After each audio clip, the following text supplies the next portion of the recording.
অবৈধ দখলকারীদের জন্য আমি কোনো ধরনের বৈধ নোটিশ দেব না।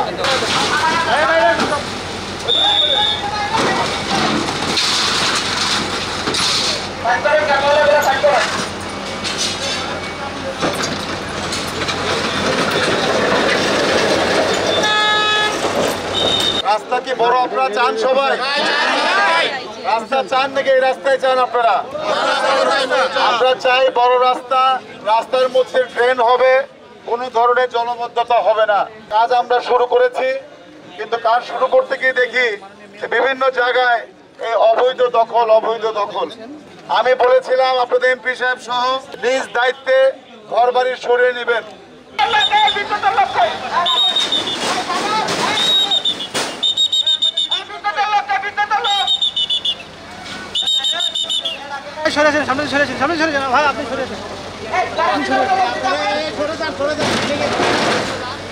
এখন ওয়ালটন ফ্রিজ কিনে অনেকের মতো আপনিও হয়ে যেতে পারেন মিলেনিয়ার। সেরা পণ্যের সেরা অফার, ওয়ালটন মিলেনিয়ার।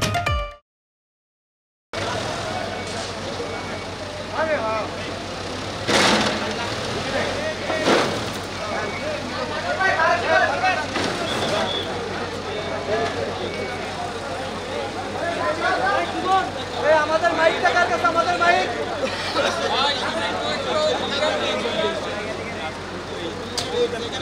এই মুসলেখা দিয়েই কিন্তু তারা এই বিল্ডিং গুলো করেছে। লেখা দিয়েছে, তারা বলতেছে মুসলেখাটাকে আইন, আসলে কিন্তু মুসলেখা কিন্তু আইন।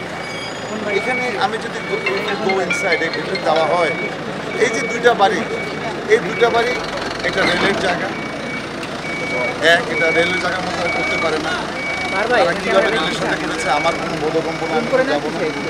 দুই হচ্ছে হলো আমার এখানে রাজুককে আমি ডেকে নিয়ে আসছিলাম, রাজুককে বলেছি মাপ দেওয়ার জন্য। রাজুক আমাদেরকে কিন্তু এখন রেড মার্কিং করে দিচ্ছে আমাদের সিটি কর্পোরেশনের কর্মকর্তাদেরকে নিয়ে। আমি বলেছি মার্কিং করে দেবো। রাজুক যখন মার্কিং করছে, রাজুকের কাছে তারা কি আন্ডারটেকিং দিয়ে বিল্ডিং করেছে ওইটা কিন্তু রাজুক নিয়ে আসছে। আর এখানে 20 ফিট যদি হয়ে যায়, এখানে আমি যদি ড্রেন করে দিই, এলাকার আজকের ভিতরে বলছে সবাই জলবদ্ধতা, কিন্তু জলবদ্ধতা আমি নামাবো কোন দিক দিয়ে? আমাকে তো ড্রেন দিয়ে নামাতে পানিতে এসে নামতে পারবে না, কিন্তু পানি নামতে পারছি না, আমি ড্রেনও করতে পারছি না। আমার কাছে প্রজেক্টের কিন্তু সময়সীমাও চলে যাচ্ছে। সুতরাং চ্যালেঞ্জ কিন্তু অনেকগুলো। এক, অবৈধ; দুই, এলাকাবাসীর জলবদ্ধতা; তিন, এলাকাবাসীর যারা অনেকে আছে, অন্তঃসত্ত্ব মহিলারাও আছে, ওরা কিন্তু হেঁটে যেতে পারছে না। কিন্তু আমি তো এটা কমপ্লিট করতে পারছি না, বারবার বলা সত্ত্বেও।